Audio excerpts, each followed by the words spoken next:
The latest reports from David McMenamin, among others, who have said that Pelinka is signaling he wants to retain 2027 cap space. This could be one of two things. One, this could be like return to serve to LeBron James. Like, okay, we know what you're doing. We're going the other way.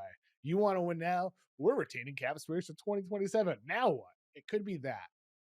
Or it could be genuine. Like, it could be true. Everything about the Lakers has indicated they're not trading future picks. They're building for the future. All of their choices in the last 2-3 years have been about that. This is consistent with their actions.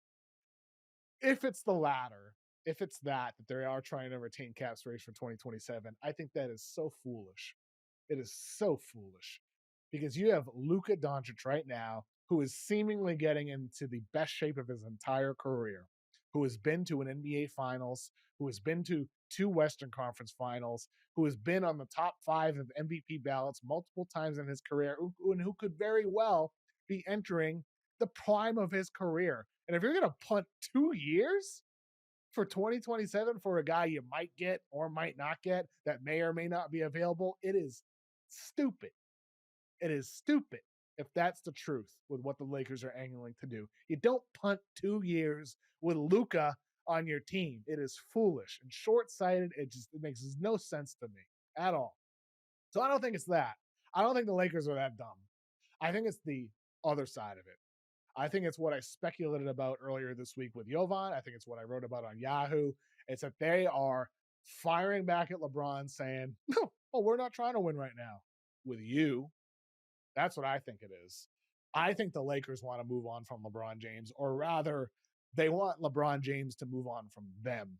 That's what my gut's telling me. This is not sourced at all. I just think their actions speak loudly here. I think they want LeBron James to ask out for a trade and for them to have a clean slate moving forward, because it sure as hell is hard to build the way they may want to build with LeBron James making over $50 million, being over 40 years old, being a guy with maybe only 1 year left on his contract. I think the Lakers want LeBron to move on from them. Now, the difficulty here is this. As Jovan and I talked about earlier in the week, there's speculation among league front offices that LeBron is angling for a buyout. I can't imagine why the Lakers would just give him a buyout.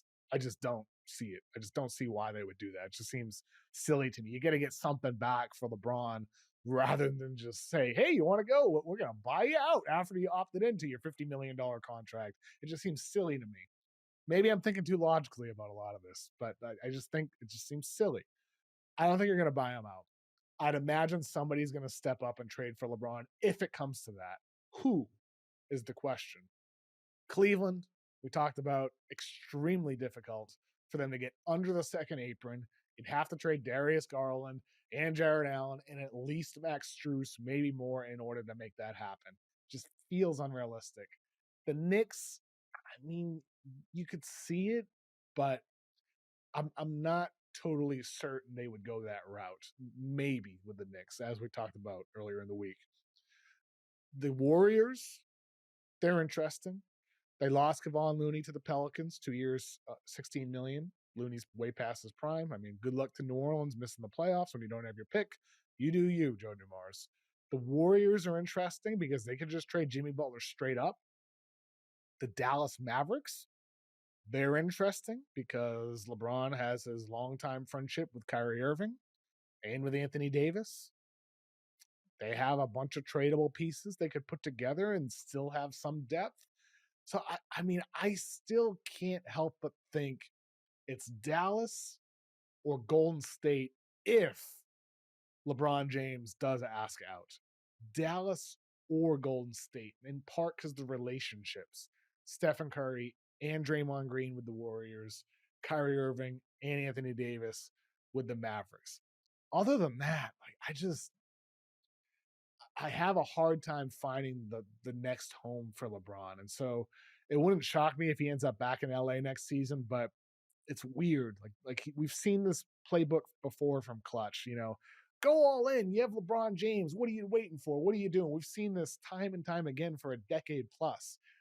but this time's a little different. It just feels different. That doesn't mean it won't be the same result, but something's a little different when you talk to people around the league about this whole situation with the Lakers.